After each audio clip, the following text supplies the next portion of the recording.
waaye gis nga it connexion ak cerveau doomu aadama. La connexion de l'âme avec le cerveau de l'être humain est en perpétuelle concurrence avec le nafs. Ce que l'on cherche à enseigner ici, c'est que l'âme mène un combat incessant au sein de l'organisme humain. Observez ce qu'elle a imploré devant Dieu en faveur de l'organisme qui l'héberge. Elle veille constamment à ce que la personne ne sombre pas dans la perdition. Il est souvent rapporté que le désir profond de l'âme est de voir l'être humain demeurer dans ce qui plaît à son Seigneur. Toutefois, il convient de se demander si l'homme suivra véritablement ses exhortations. Quant au nafs, son aspiration est tout autre. Il cherche à détourner l'être humain en l'attirant vers ses propres désirs et plaisirs terrestres. Dès lors, une lutte intérieure s'opère. Lequel des deux l'homme choisira-t-il de suivre? L'âme, selon les enseignements qui vous ont été transmis, ne se contente pas simplement de souhaiter que l'homme suive le chemin du Seigneur. Elle va bien au-delà. Elle s'efforce d'apporter sa pierre à l'édifice de la guidance, plaidant continuellement en faveur de ce dernier auprès de Dieu, notamment au moment sacré de l'aube, al-Fajr, et de l'après-midi, al-Asr. Ainsi, elle intercède inlassablement matin et soir. Cependant, lorsque Dieu a accordé à l'être humain le libre arbitre, il lui a aussi conféré une responsabilité, celle de prendre en main son propre salut. Toute exhortation, tout rappel qui lui est adressé n'aura d'impact réel que s'il décide lui-même de se tourner vers la droiture. L'âme accomplit tout ce qui est en son pouvoir pour orienter l'organisme qui l'héberge vers le droit chemin. Cependant, l'interaction entre elle et le nafs au sein du cerveau humain détermine qui en aura le contrôle.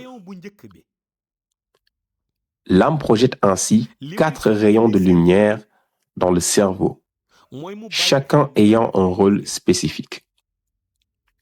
Le premier rayon éclaire le cerveau afin qu'il prenne conscience de son origine. L'être humain doit réaliser qu'il ne s'est pas créé lui-même, mais qu'il provient de son Seigneur. Il est une créature façonnée par Dieu et dotée d'un but. Le deuxième rayon ancre dans le cerveau la conscience du retour vers son Créateur. Après avoir pris connaissance de son origine, il doit comprendre qu'il est destiné à retourner vers celui qui lui a donné existence. Le Coran vient appuyer cette réalité à travers l'énoncé « Inna lillahi wa inna ilayhi raji'un » Nous appartenons à Allah et c'est vers lui que nous retournerons.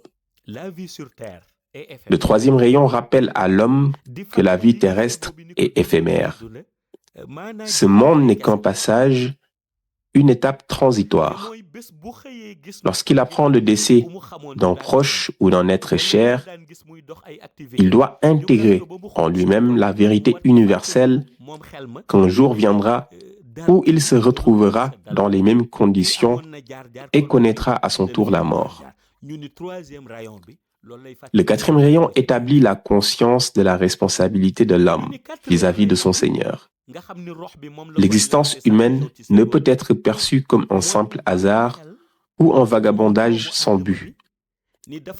Dieu a créé les djinns et les hommes pour une raison précise, qu'il a exprimée dans le verset suivant.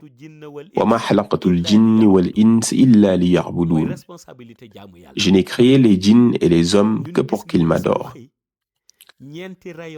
Chaque jour, l'âme projette ces 4 rayons de lumière dans le cerveau humain, en guise de rappel constant. C'est précisément ce que souligne le verset coranique « Fazakir fa inna zikra tanfa'ul mu'minin » Rappelle, car le rappel est utile aux croyants. L'âme est donc dans un état perpétuel de rappel, insérant quotidiennement ces 4 lumières dans le cerveau. Cependant, une interférence majeure vient perturber cette transmission. Il s'agit du cœur, qui brouille les signaux envoyés par l'âme.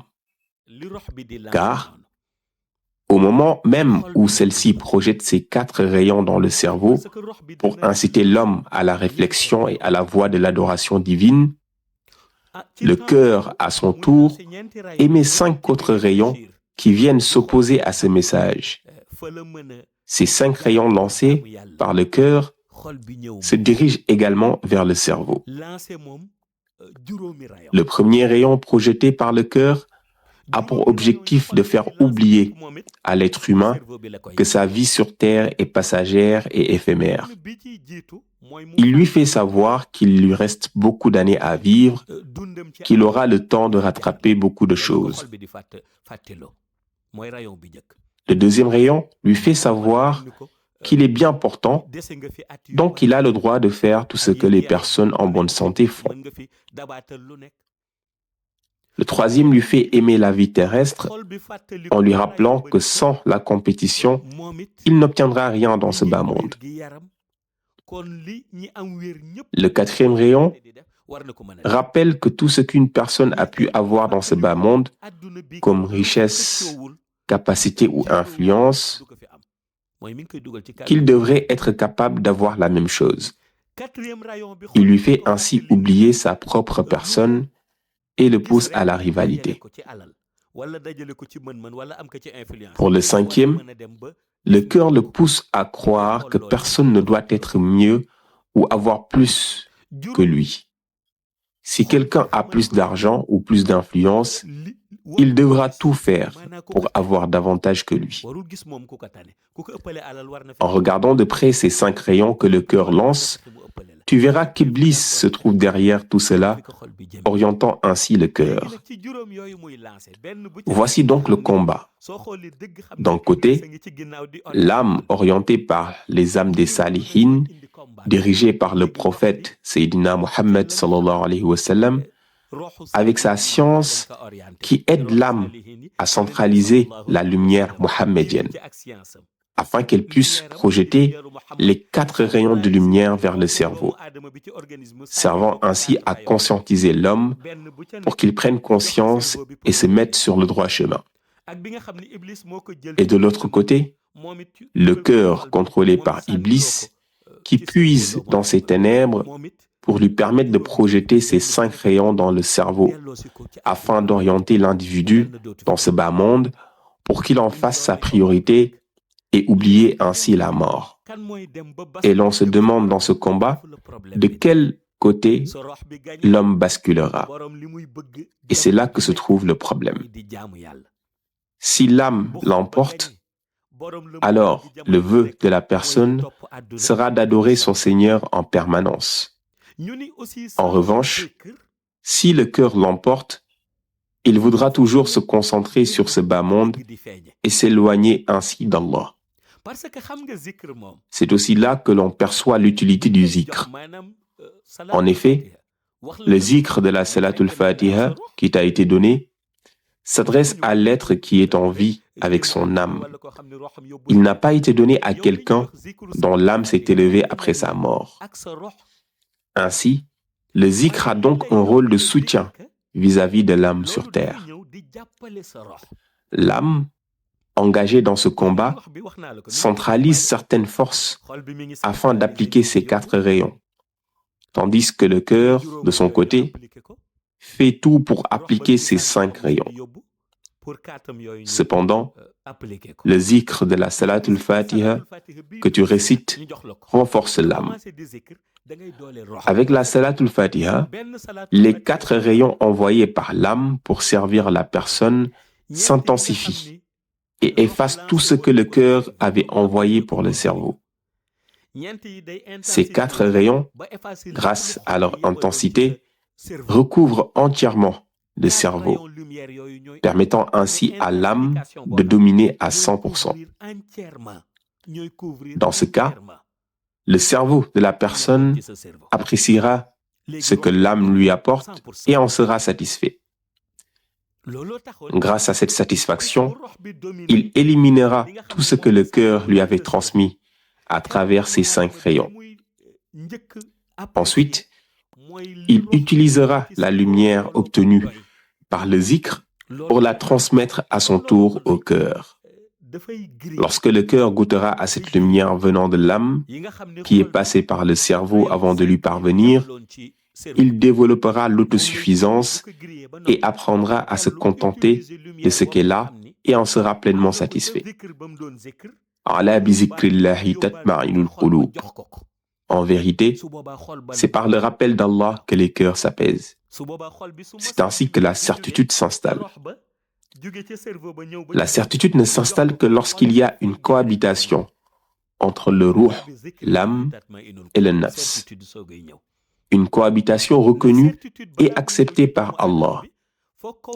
L'homme ne peut atteindre cet état que par le zikr, qui capte la source centrale des lumières se dirigeant vers le cerveau et l'intensifie, lui procurant ainsi une force suffisante.